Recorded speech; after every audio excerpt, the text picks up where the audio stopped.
PM gardens and life സ്റ്റൈലിൻ്റെ മറ്റൊരു വീഡിയോയിലേക്ക് എല്ലാവർക്കും സ്വാഗതം. ഇന്ന് നമ്മളൊരു ഗാർഡൻ വീഡിയോ ആയിട്ടൊന്നുമല്ല വന്നേക്കുന്നത്, പകരം നല്ലൊരു കുക്കിംഗ് വീഡിയോ ആയിട്ടാണ് വന്നിരിക്കുന്നത്. പനീർ ബട്ടർ മസാല ഉണ്ടാക്കുന്ന വീഡിയോ ആയിട്ടാണ് വന്നേക്കുന്നത്. അപ്പം നമുക്ക് നേരെ വീഡിയോയിലോട്ട് പോവാം. അപ്പോൾ പനീർ ബട്ടർ മസാല ഉണ്ടാക്കാനായിട്ട് 2 സ്റ്റെപ്പുകളാണുള്ളത്. അപ്പോൾ ആദ്യം ഞാൻ അതിൻ്റെ ഇൻഗ്രീഡിയൻസ് ഒന്ന് പറയാമേ. ആദ്യം തന്നെ പനീർ ക്യൂബ്സ് ആയിട്ട് കട്ട് ചെയ്ത് വെച്ചിട്ട് ഒരു 10 മിനിറ്റ് ചൂടുവെള്ളത്തിലൊന്ന് കുതിർത്ത് വെച്ചേക്കുന്നതാണ്, പനീർ ഒന്ന് സോഫ്റ്റ് ആവാൻ വേണ്ടിയിട്ട്. പിന്നെ ക്യൂബ്സ് ആയിട്ട് കട്ട് ചെയ്ത് വെച്ചിരിക്കുന്ന സവാള ക്യൂബ്സ് ആയിട്ട് കട്ട് ചെയ്തതാണ്. എങ്ങനെ വേണമെങ്കിലും സവാള നമുക്ക് കട്ട് ചെയ്യാം. ഞാനിപ്പോൾ എന്തായാലും ക്യൂബ്സ് ആയിട്ടാണ് കട്ട് ചെയ്ത് വെച്ചിരിക്കുന്നത്. ഇഞ്ചി വെളുത്തുള്ളി ചതച്ചതാണ് അടുത്തത്. പിന്നെ ബട്ടർ,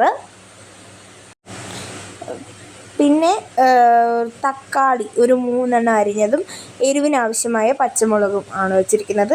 ഇത് അണ്ടിപ്പരിപ്പ്, നമ്മുടെ പനീർ കുതിർത്തതുപോലെ തന്നെ 10 മിനിറ്റ് ചൂടുവെള്ളത്തിലൊന്ന് കുതിർത്തിട്ട് എടുത്ത് വെച്ചിരിക്കുന്ന അണ്ടിപ്പരിപ്പാണേ.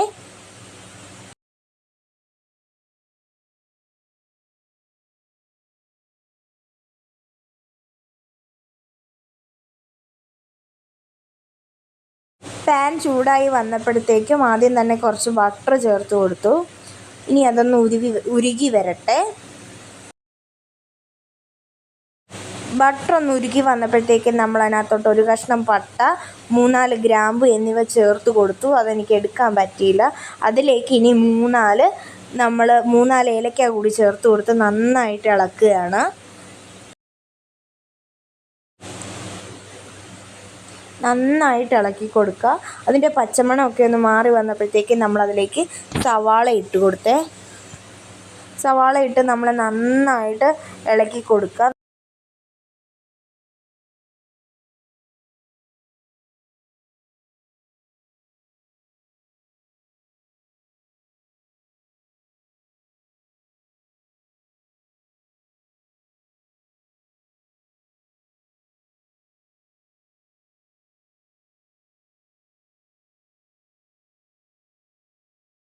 അത് ഏകദേശമൊക്കെ ഒന്ന് വഴണ്ട് വന്നപ്പോഴത്തേക്ക് നമ്മൾ അരിഞ്ഞു വെച്ച 3 തക്കാളിയും ആവശ്യത്തിന് എരിവിനുള്ള പച്ചമുളകും ചേർത്ത് കൊടുക്കുകയാണ് ഇപ്പം.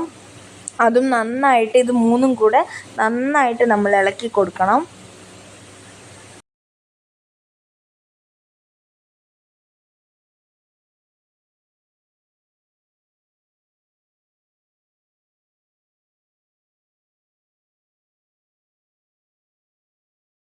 അതും ഏകദേശമൊക്കെ ഒന്ന് വഴണ്ട് വന്നപ്പോഴത്തേക്ക് നമ്മൾ കുതിർത്ത് വെച്ചിരുന്ന അണ്ടിപ്പരിപ്പ് ചേർത്ത് കൊടുക്കുകയാണ്. ഇതെല്ലാം കൂടി നന്നായിട്ട് വീണ്ടും നമ്മൾ ഇളക്കി കൊടുക്കണം.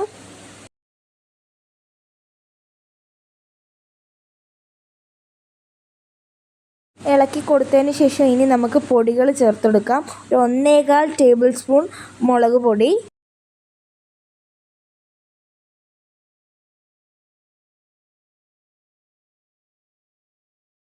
അപ്പം നമ്മൾ 1.25 ടേബിൾ സ്പൂണോളം മുളക് പൊടി ചേർത്ത് കൊടുത്തു.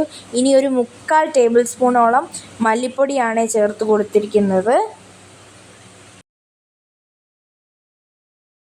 അപ്പം 3/4 ടേബിൾ സ്പൂണോളം മല്ലിപ്പൊടി ചേർത്ത് കൊടുത്തു. ഇനി ഒരു അര ടേബിൾ സ്പൂണോളം ഗരം മസാല പൊടിയാണ് നമ്മൾ ചേർത്ത് കൊടുത്തിരിക്കുന്നത്. അര ടേബിൾ സ്പൂണോളം ഗരം മസാലപ്പൊടി. ഇനി ഒരു അര ടീസ്പൂൺ മഞ്ഞൾപ്പൊടിയാണ് ചേർത്ത് കൊടുത്തിരിക്കുന്നത്. ഇനി ഒരു 1/4 ടീസ്പൂൺ പഞ്ചസാരയാണ് ഇപ്പോൾ ചേർത്ത് കൊടുത്തത്. ഇതും നമുക്ക് നന്നായിട്ട് ഇളക്കി കൊടുക്കാം. ഈ പൊടികളുടെയൊക്കെ പച്ചമണം മാറുന്ന വരെയിട്ട് വഴറ്റി കൊടുക്കണേ.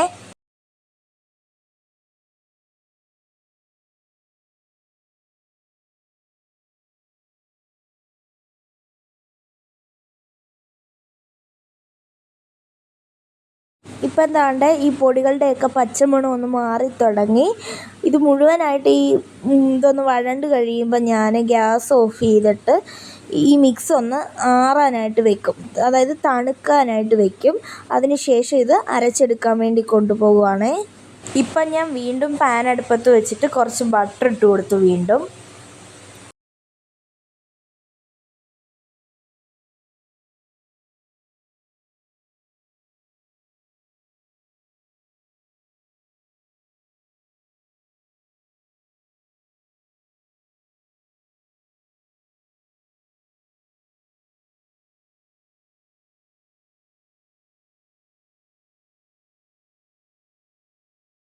ബട്ടർ മുഴുവനായിട്ടൊന്ന് ഉരുകി കഴിഞ്ഞപ്പോൾ ഞാൻ അതിലേക്ക് ഇഞ്ചി വെളുത്തുള്ളി ചതച്ച് വെച്ചതാണ് ചേർത്ത് കൊടുക്കുന്നത്.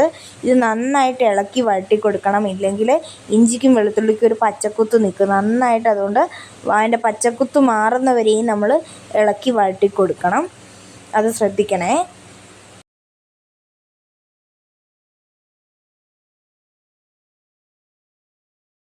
ഇഞ്ചി വെളുത്തുള്ളി നന്നായിട്ട് വഴറ്റി കഴിഞ്ഞപ്പോൾ ഞാൻ അരച്ചു വെച്ചിരിക്കുന്ന മിക്സാണ് ചേർത്ത് കൊടുക്കുന്നത്. ഇനി നമ്മൾ ഇത് നന്നായിട്ട് ഇളക്കി കൊടുക്കണം. ഇളക്കി കൊടുത്തതിന് ശേഷം തീ ഒന്ന് കുറച്ച് വെക്കണം, അല്ലെങ്കിൽ തിളയ്ക്കാൻ തുടങ്ങുമ്പോൾ ഇത് പൊട്ടിത്തെറിച്ചിട്ട് നമ്മുടെ ദേഹത്തൊക്കെ വീഴും. അപ്പോൾ അതൊഴിവാക്കാനായിട്ട് ഇത് ഇളക്കി കൊടുത്തതിന് ശേഷം തീ കുറച്ച് വെക്കണേ.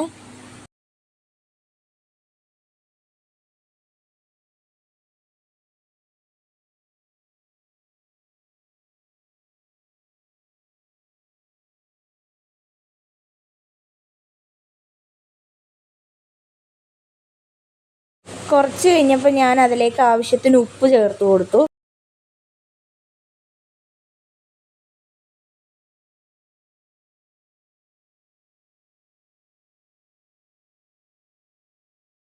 ഉപ്പ് ചേർത്ത് കൊടുത്തതിന് ശേഷം ഞാൻ ഒരു 1.5 ഗ്ലാസ്സോളം വെള്ളം ചേർത്ത് കൊടുത്തു. ഏകദേശം ഒരു 1.5 ഗ്ലാസ്സോളം വെള്ളം ഞാൻ ചേർത്ത് കൊടുക്കുകയാണ്.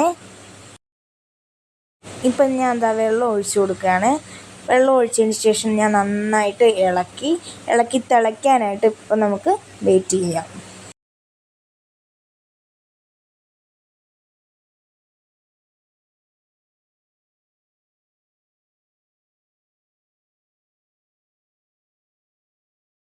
ഇതാണ്ട് തിളച്ച് തുടങ്ങിയപ്പോൾ ഞാൻ ഇനിയിപ്പോൾ ഇതൊന്ന് തിളച്ച് തുടങ്ങി. ഇനിയിപ്പോൾ ഞാൻ ഇത് ഒന്ന് അടച്ച് വയ്ക്കാനായിട്ട് പോവാണ്. അടച്ചൊരു 10 മിനിറ്റ് വയ്ക്കാനായിട്ട് പോവാണ്. അടച്ച് വെച്ച് 10 മിനിറ്റ് തിളപ്പിക്കാനായിട്ട് പോവാം. തിളച്ചെല്ലാം വന്നു കഴിഞ്ഞപ്പോൾ ഉലുവ ഇല, കസ്തൂരി മേത്തി, ഉണക്ക ഉലുവ ഇല നമുക്ക് കുറച്ച് ചേർത്ത് കൊടുക്കാം. അതും നന്നായിട്ട് ഇളക്കി യോജിപ്പിക്കാം കേട്ടോ. അത് ഇളക്കി യോജിപ്പിച്ച് കഴിഞ്ഞപ്പോൾ ഞാൻ പനീർ ചേർത്ത് കൊടുക്കുകയാണ്. പനീർ ചേർത്ത് കൊടുക്കുകയാണ്. ഇപ്പം നമ്മൾ പനീർ പൊടിയാത്ത രീതിയിലൊന്ന് ഇളക്കി വയ്ക്കുകയാണ്.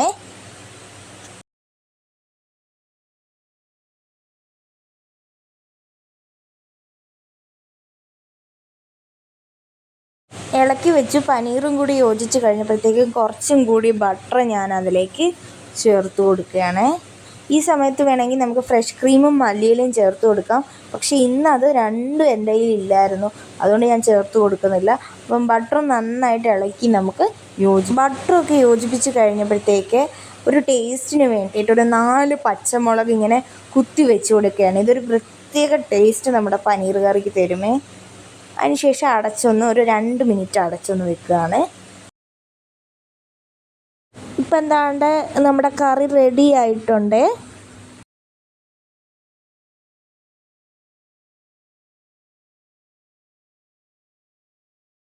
അപ്പം നമ്മുടെ പനീർ ബട്ടർ മസാല എല്ലാവരും ട്രൈ ചെയ്ത് നോക്കണം. ഇത് ശരിക്കും നല്ല ടേസ്റ്റുള്ളൊരു കറിയാണ്. അപ്പത്തിൻ്റെ കൂടെയും ചപ്പാത്തിയുടെ കൂടെയും ഭട്ടൂരയുടെ കൂടെയൊക്കെ നല്ല കോമ്പിനേഷനുള്ളൊരു കറിയാണേ.